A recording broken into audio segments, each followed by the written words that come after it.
За манай нэгтлэнгүүд журналын бичлэг хийхдээ одоо цэвэр дүн нүүд хоёрыг салгаад тэгээ нэг баганд байх юм бол бичлэг хийх ямар гэдэг тийм ээ. Тэгэхээр хэдүүлээ тэгж нэг баганд оруулахыг тэгтэл ингээд доор нь мөр оруулах шаардлагатай. Тэгэхээр энэ олон баримтуудын донд одоо мөр оруулна гэдэг маань маш их ажил болдог учраас нэг нь залины арга хэрэглэх гэдэг юм аа. За ямар залины арга хэрэглэх вэ гэхээр хэдүүлээ одоо ингээд нүүд цэвэр дүнгээ салгаад бичсэн байж байгаа. Үүнийг дугаарлчих.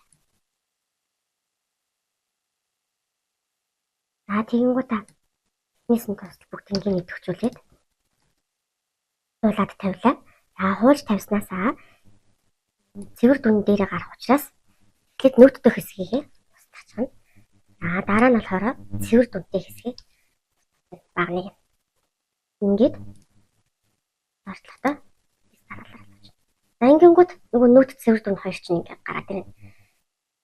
Тэгээ энэ хоёр багныг нэгтгэчихвэл болох гэдэгaz. За тэгэх юм бол нэгтгэдэг томьёо хэрэглэж байна. Нүцүү компонент энэ маань болохоор компонент мөн нэгтгэх гэж байгаа. Энэ хоёр мөрөө багнаа нэгтгэх гэдэг. Ингээ ороод ирсэн. Одоо энд томьёогоор байгаа учраас хэдүүлээ үүнийг томьёогүй хөрөн хуулчих байхгүй.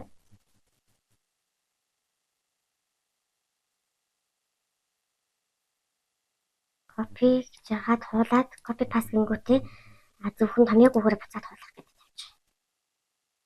За тэгэхээр одоо энэ хоёр мөрийг багныг уран багнаа харилцах. Ингээд ороод ирчих жаа гэсэн үг.